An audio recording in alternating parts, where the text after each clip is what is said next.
everyone, I hope you all are doing well. So today we'll be looking into reflection of a function. How do a function reflection is done?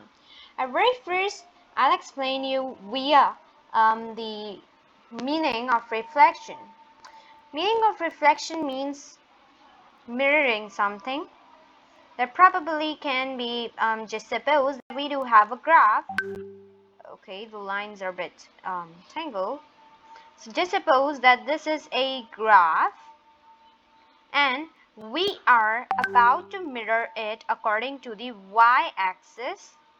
That probably means that we will mirror the y-axis by just suppose that we are cutting out this coordinates in horizontal, and this image will be mirrored into this side.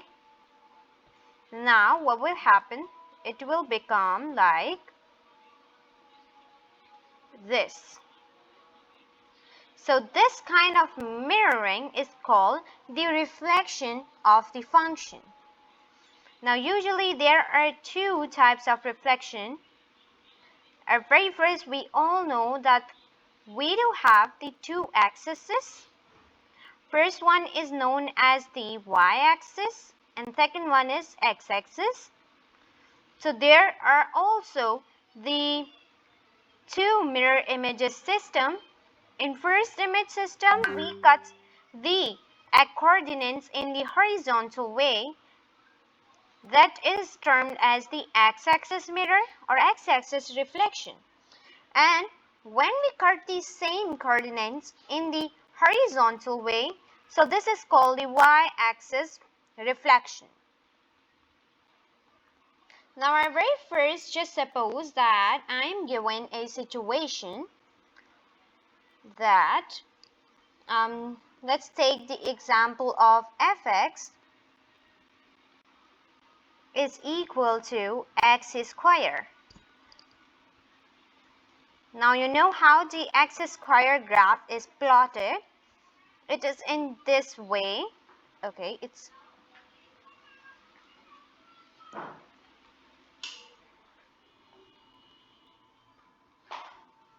okay. Now we got it. In this way, the x square graph is plotted. Now whenever we are asked to actually create a reflection, what we're going to do graphically, what we'll do, we'll duplicate the figure and then we'll flip this side like this. This is what we will do graphically. But if we'll talk about conceptual and mathematical figure, so as you can see that here y is positive, but here we do have the negative y. So what's going to happen here? Okay, this is y square, not x square.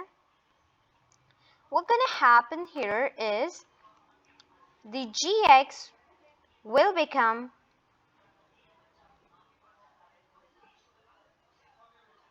the x square but of negative. That's what the reflection will do in case of x-axis reflection. In the case of y-axis reflection, what's going to happen is basically the change in component of the y-axis. Just keep in mind that whenever we are doing the x-axis reflection, the y-axis component will be changed. And whenever we are doing y-axis reflection, so the x-axis component will be changed. This is enough for today. I hope you enjoyed. Thank you so much for watching.